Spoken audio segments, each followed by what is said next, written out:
Welcome back.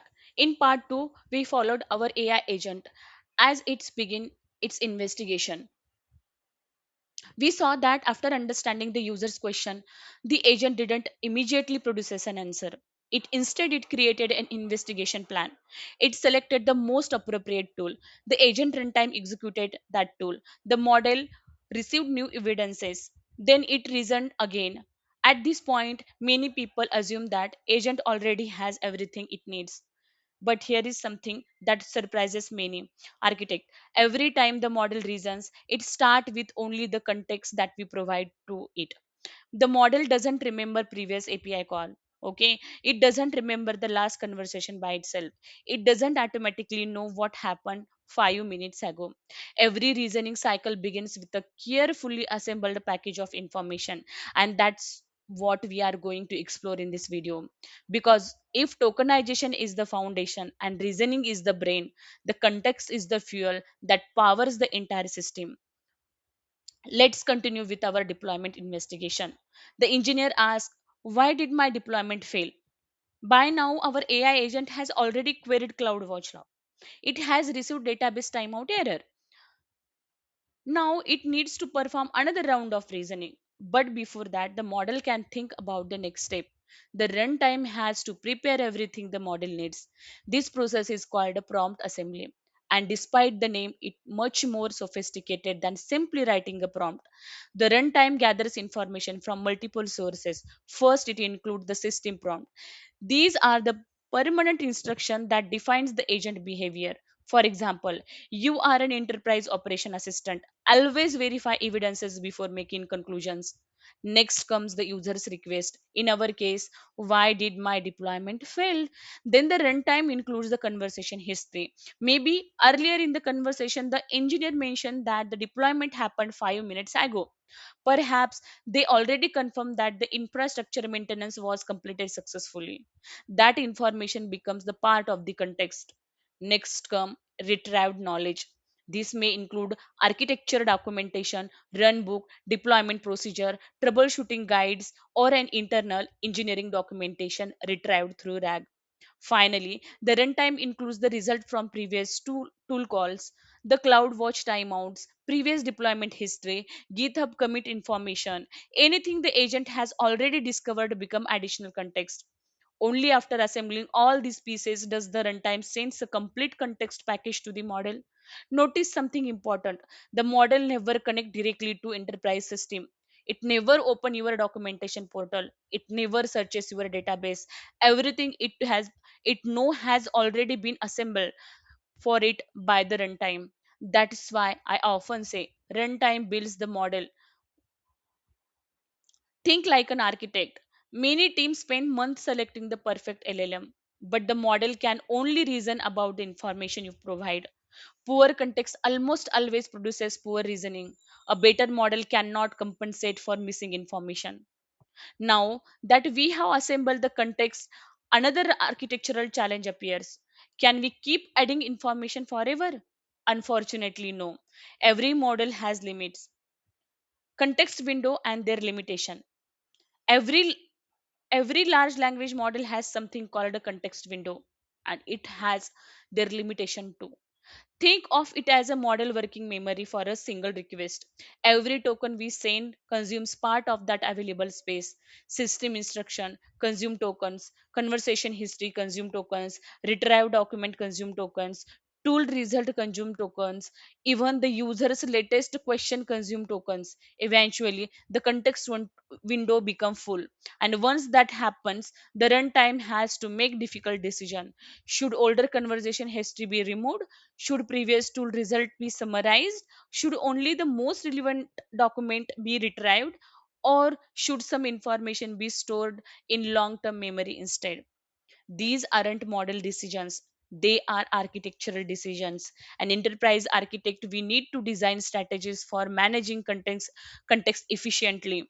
Otherwise, the model may lose critical information halfway through the investigation. This is one of the reason production AI systems are much more complicated than simply calling an LLM API. Managing context is often harder than managing the model itself. Think like an architect. When architect discuss scalability, we often think about CPUs, memory, databases, or distributed system. And enterprise AI, one of the biggest scalability problem is actually a context management, because context is finite. Now that we understand where context comes from, let's look at how enterprise AI system build the context every single time the model is involved. Many people imagine prompt act as a static text. The picture someone writing a long instruction and sending it to the model. Production system rarely work that way. Enterprise AI system builds prompt dynamically. Let's go back to our deployment investigation.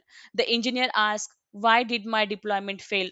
That question first trigger RAG retrieval process. The runtime searches the enterprise knowledge base. It retrieves deployment document, recent incident reports, architecture diagrams, operational run books. Next, the runtime combine those documents with the latest tool result. Perhaps CloudWatch has already reported a database timeout. Okay, maybe GitHub indicates that a connection string changed during the deployment. The runtime then merges all these information together: system instruction, conversation history, retrieve documentation, tool observation. Only after assembling everything does it generate the final prompt that the model receives. This is why modern enterprise AI system don't rely on static prompt. They rely on runtime context assembly. Every model invocation receives a slightly different context based on the current investigation.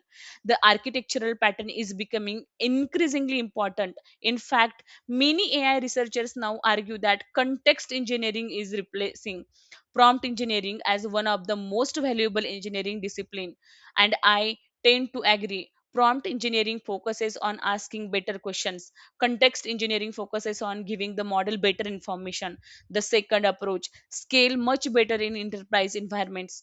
Think like an architect. If someone asked me today whether they should invest more time learning prompt engineering or context engineering, I would recommend context engineering, because in production system the quality of the context often determines the quality of the answer. Sometimes a smaller model which excellent context outperforms a much larger model than the received poor context. We have now explored tokenization, embeddings, attention, reasoning, tool execution, observation, prompt assembly, context engineering. Let's zoom out and see how all these pieces fit together.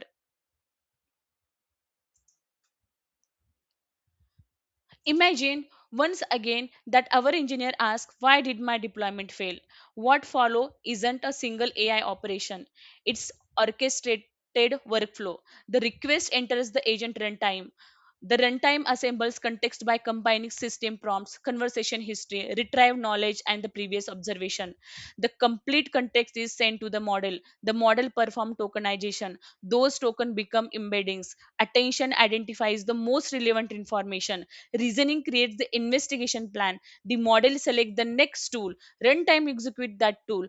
Now observation are written. The runtime rebuild the context. The model reasons again. This loop may execute once or five times or even 20 times for particularly complex investigation. Only when the model determines that the sufficient evidences has been collected does it guarantee a response for their engineer. Notice something: the response is actually the smallest part of the entire workflow. Everything that happened before the response is what makes enterprise AI valuable. When people say we are building an AI agent, they often focus on the model. As an architect, we should focus on everything surrounding the model: the runtime, the memory, context, security, tool, observability. That's where the production system are actually engineered.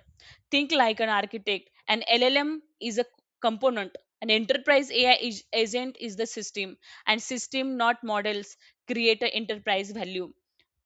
We have now reached a point where our AI agent can investigate complex enterprise problem from the beginning to end.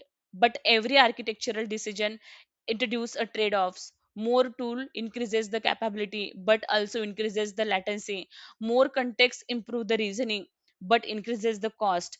Greater autonomy improves the productivity but also introduce a new operational risk. In the final part of this series, we will explore those trade offs, discuss the architectural principles that every enterprise AI architect should understand, and conclude with three lessons I believe every architect should remember when designing the production AI system. We will explore that in the next part. Thank you for watching, and I will see you in the next video.